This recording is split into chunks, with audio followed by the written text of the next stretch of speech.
Pour cette nouvelle série de vlogs, retour dans le sud-est de la Turquie, berceau de l'humanité. Ici, les visages traduisent de l'histoire ancestrale qui a coulé en ces terres. Chaque ville aux couleurs du soleil que l'on va visiter ensemble recèle de nombreux trésors. On peut entendre dans les rues le kurde et l'arabe qui se mêlent au turc et observer les traditions de ces peuples établis ici. Alors sans plus attendre, laissez-vous porter par ce voyage avec nous.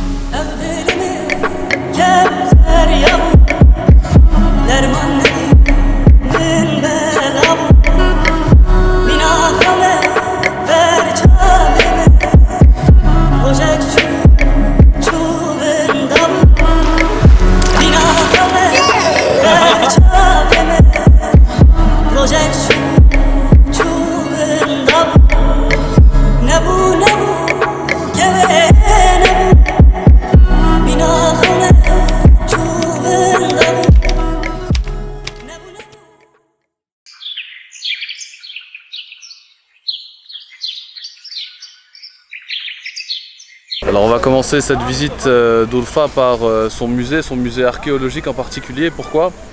Parce que cette ville a été le lieu de naissance du prophète Abraham. Et dans ce musée archéologique, on est censé retrouver des éléments nous permettant de comprendre aussi la vie d'Ibrahim alayhi salam. Le Coran nous relate par exemple l'épisode où Ibrahim alayhi salam va détruire les idoles de son temps en plaçant bien évidemment l'arme du crime entre les mains de la plus grande des idoles.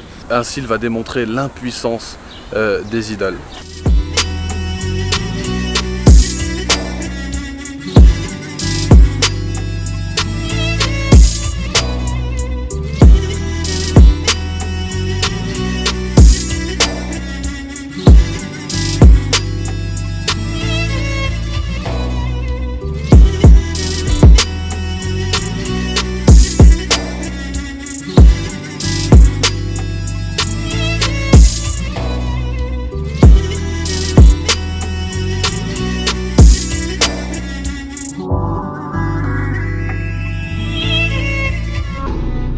Alors on vient de sortir du musée, on n'est vraiment pas déçu d'avoir fait ce choix parce qu'en fait dans le musée vous avez toute une période qui retrace le site de Göbekli Tepe. En fait Göbekli Tepe c'est le lieu où on a retrouvé le plus vieux lieu de culte au monde qui date d'il y a à peu près 10 000 ans.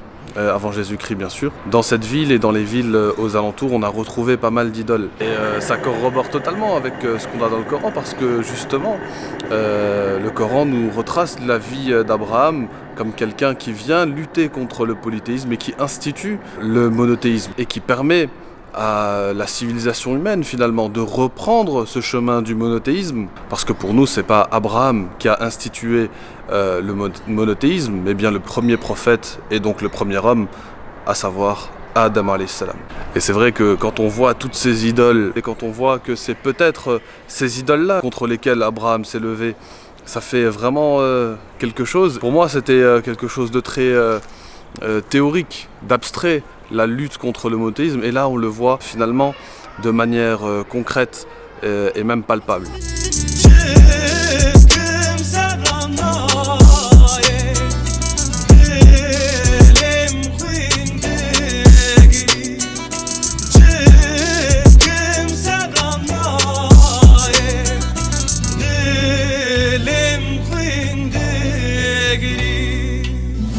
Derrière moi, vous avez la ville d'Urfa, anciennement appelée Édesse.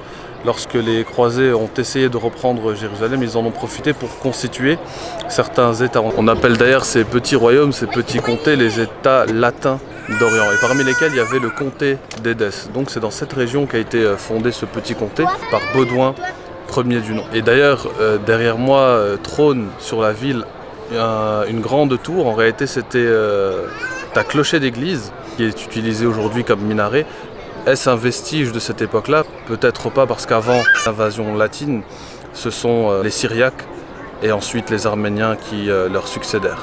J'aimerais profiter de cette petite parenthèse pour dire 2 mots sur le prétendu choc des civilisations. Lorsque Baudouin arriva à Édesse, il fut aidé par un roi chrétien arménien Et donc on peut dire que justement les chrétiens se sont unis contre les musulmans, ce qui légitimerait finalement la thèse du choc des civilisations. Mais en réalité il n'en est rien parce que le roi arménien fut trahi par Baudouin qui l'évinça pour prendre le trône tout seul. De même pour les musulmans, lorsque ces États latins d'Orient furent constitués, les musulmans ne se sont absolument pas unis contre eux.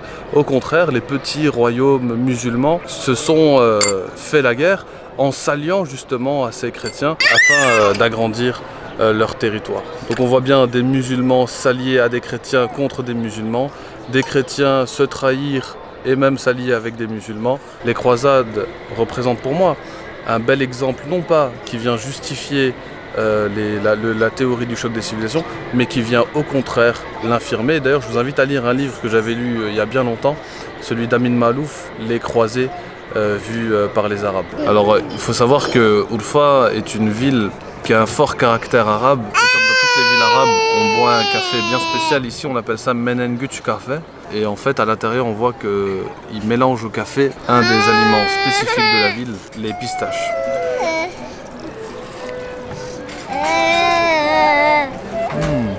C'est bon, hein? Ouais, en fait, c'est fort, ouais. C'est très bon.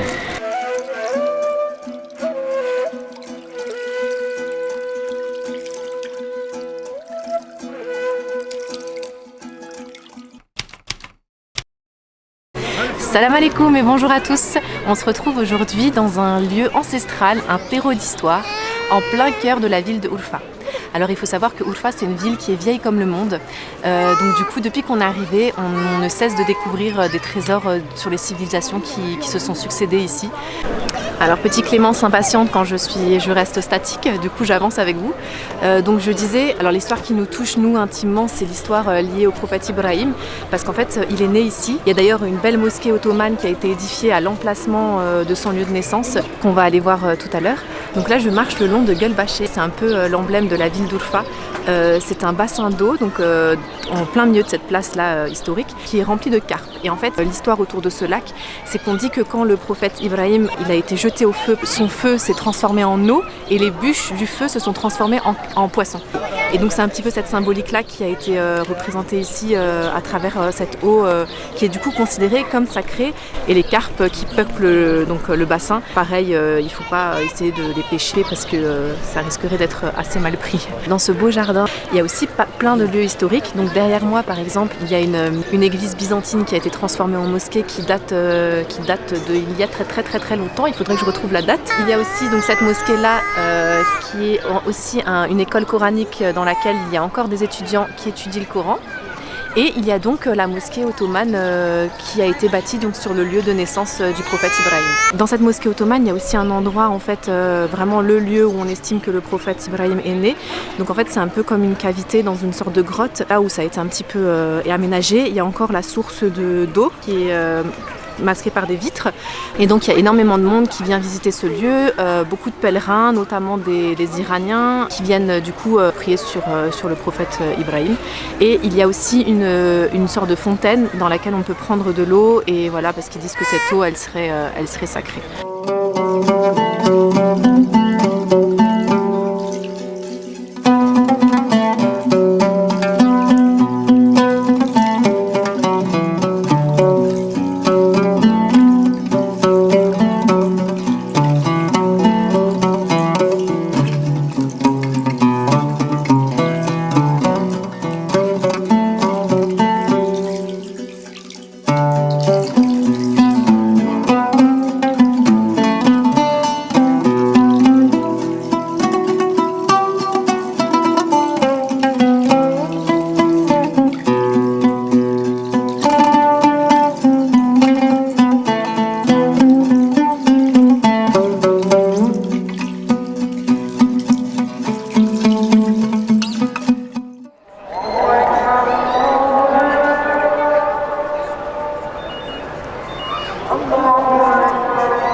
مالك يوم الدين إياك نعبد وإياك نستعين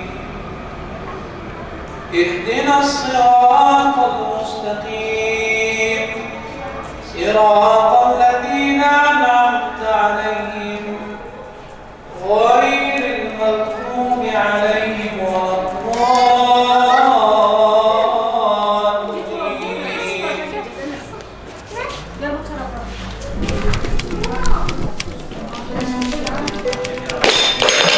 Alors qu'est-ce qu'on a au menu ce soir? Un plat typique de la région de Urfa. Ça s'appelle du borani. En fait, c'est une sorte de soupe comme ça avec plein de choses à l'intérieur. Et en fait, cette soupe, elle est faite exclusivement pour les grandes occasions ou quand on a des invités de marque, on va dire, parce que c'est une soupe qui demande énormément de travail. Et d'ailleurs, le serveur nous a expliqué que à l'intérieur, il y a des petites boules comme ça. Et en fait, ces petites boules, c'est fait avec de la semoule extra fine frite. Et quand une famille vient demander en mariage une fille, il est de coutume qu'elle leur prépare cette soupe-là avec ces petites boules-là. Et donc à l'intérieur, il y a de la viande, il y a des pois chiches, des haricots blancs, des petits légumes, on dirait du céleri. Et donc ces petites boules frites qui s'appellent yuvarlama. Donc voilà. Après au goût c'est bon mais voilà c'est assez basique, il n'y a pas beaucoup d'épices, ça reste un goût assez simple finalement, comme un peu un bouillon de viande. Là on vient de sortir et vraiment très bonne adresse, on vous la donne, Jawahir, c'est un ancien caravansérail en plus, donc vous mangez dans un lieu historique.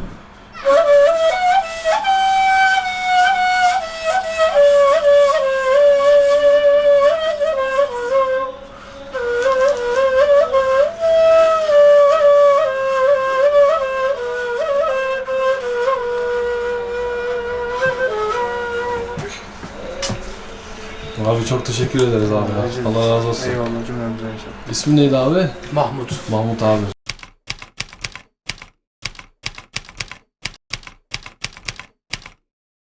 Salam alaikum et bonjour à tous. Aujourd'hui une nouvelle journée, on quitte Urfa, donc la belle Urfa, pour se diriger vers Harran.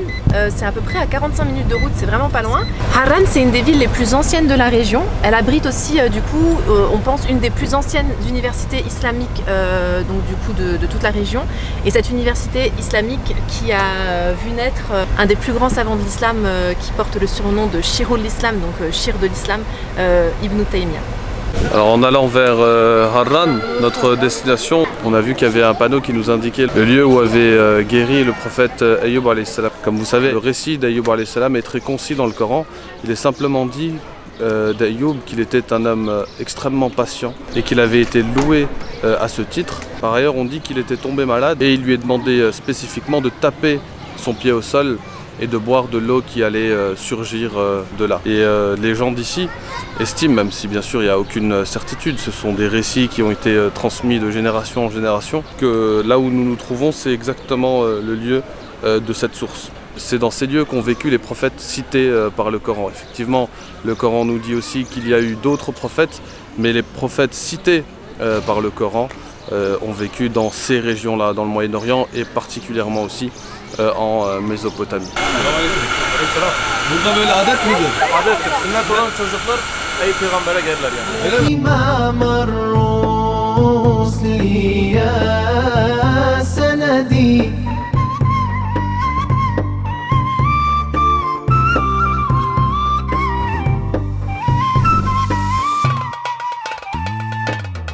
يا إمام الرسل يا سندي الله الله أنت بعد الله معتمدي فبدنياي وبآخرتي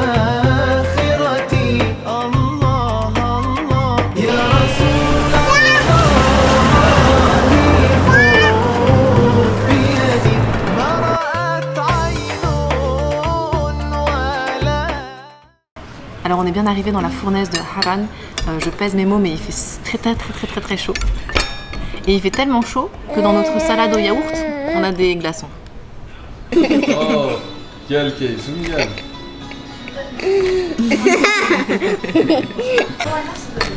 Isaac, est-ce qu'on peut mettre les pieds sur la table? Non. Pourquoi tu laisses le bébé mettre les pieds sur la table? Parce que c'est un bébé. On a voulu goûter quelque chose de local, ils nous ont servi du coup des courgettes avec de la viande hachée. Très très bon. Très très bon.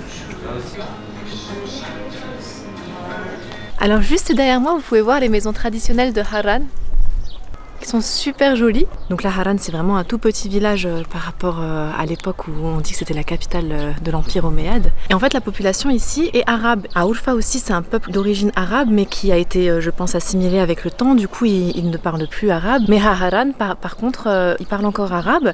On a un petit peu parlé avec les gens d'ici qui nous disent qu'en fait, ils parlent un arabe irakien plutôt, parce que du coup, ils comprennent pas trop les Syriens, parce que là, on est juste à côté de la Syrie.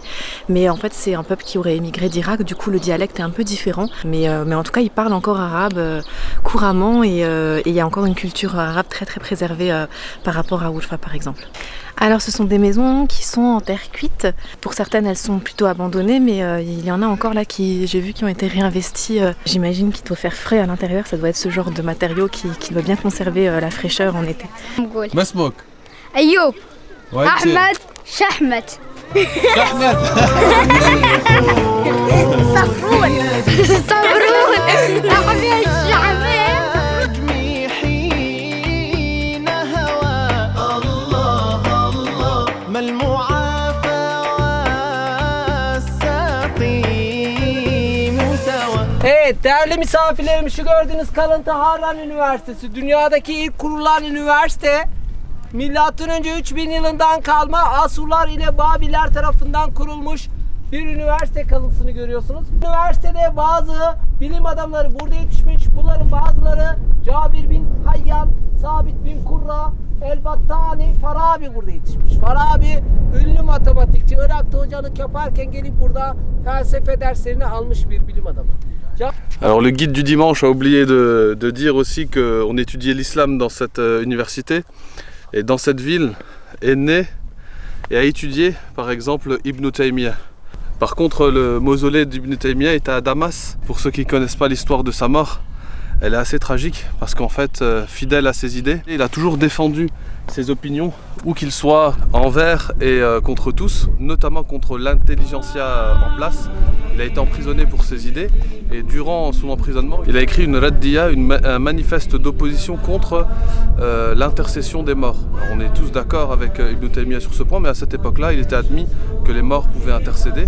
Ce manifeste avait donc été écrit en prison et on lui a ôté sa plume, et c'est dans la tristesse de ne plus pouvoir écrire, car c'est un des savants les plus prolixes de l'histoire, qu'il décéda assez jeune d'ailleurs, sans s'être marié.